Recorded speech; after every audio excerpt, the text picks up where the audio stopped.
Alright, welcome back to HICK movie reviews. Got 3 movies this week.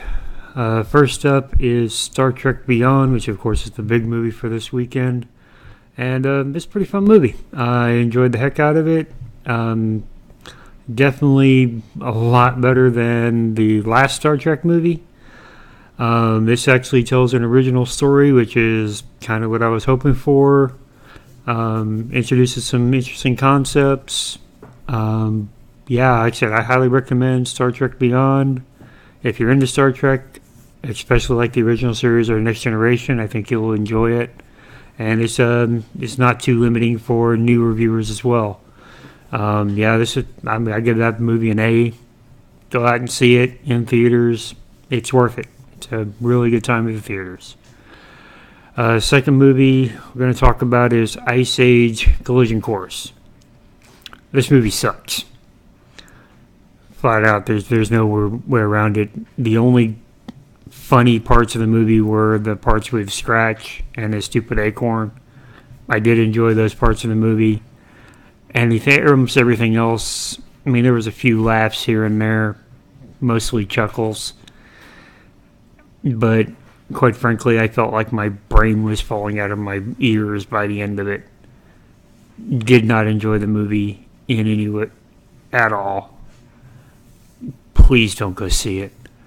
If you have kids, wait for it to come on video, and buy it for them on video, or rent it for them.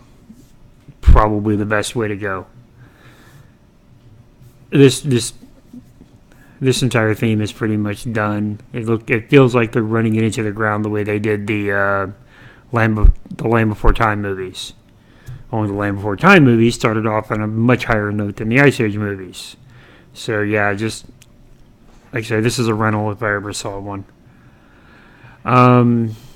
Last movie is actually kind of the surprise movie. It's the horror movie Lights Out. Actually wasn't expecting much for this movie at all because by the previews it looked like a pretty generic horror film. And while it was kind of generic, it's pretty short. It's only like 70 minutes long. I didn't see any blatant, huge plot holes. I'm sure there exist, but I didn't see them on the first viewing. It's got some good acting. It's got some decent jump scares. I actually really enjoyed the movie. I mean, it's not the greatest movie in the world, but yeah, surprisingly, I actually recommend Lights Out. I'm not a horror fan, so maybe for horror fans you will notice the tropes and stuff that they're using more than I will. But for what it was, I really enjoyed it. So yeah, that's it for this week. 2 movies that are pretty decent. 1 movie that's horrible. Hopefully next week we can get 3 decent movies. Please like, subscribe, leave me a note, tell me what you think, and have a good week.